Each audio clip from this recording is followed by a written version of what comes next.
تیز بخار ہے نبی کریم کو، دو صحابہ سہارا دے کے مسجد میں لائے، نبی پاک علیہ السلام کو بظاہر سہارا دے کے لایا گیا۔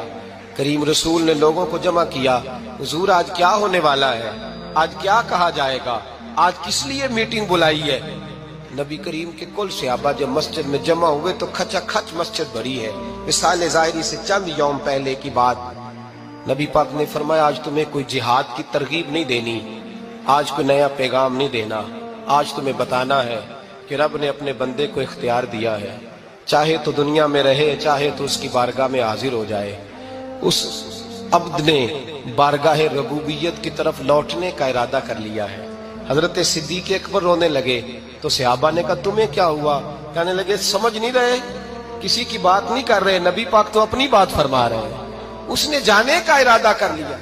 سنیے میرے بھائی، محبوب پاک نے فرمایا بھائی کسی شخص کو میری طرف سے کوئی تکلیف پہنچی ہو تو بدلہ لے سکتا ہے، بدلہ لے سکتا ہے، کسی کو تکلیف پہنچی ہو۔ صحابہ پھوٹ کے رونے لگے، محبوبہ کرم ہی کرم ہوا ہے، رحمت ہی رحمت آئی، آپ کے بارے میں گمان کرنے والا بھی دائرہ ایمان سے نکل جائے۔ حضور آپ کیا فرما رہے ہیں؟ فرمایا نہیں بھائی اٹھو۔ پیچھے سے جناب عکاشہ بن محصن اٹھے، ہاتھ کانپتے ہیں آگے بڑھے، کہنے لگے یا رسول اللہ، ایک جنگ کے موقع پر آپ نے درہ مارا تھا، ننگی پیٹھ پر صفیں سیدھی کراتے، بات دل میں رہ گئی ہے، میں نے بدلہ لینا ہے۔ نبی کریم نے فرمایا بلال دوڑ کے جاؤ، فاطمہ کے گھر درہ پڑا ہے، درہ لاؤ۔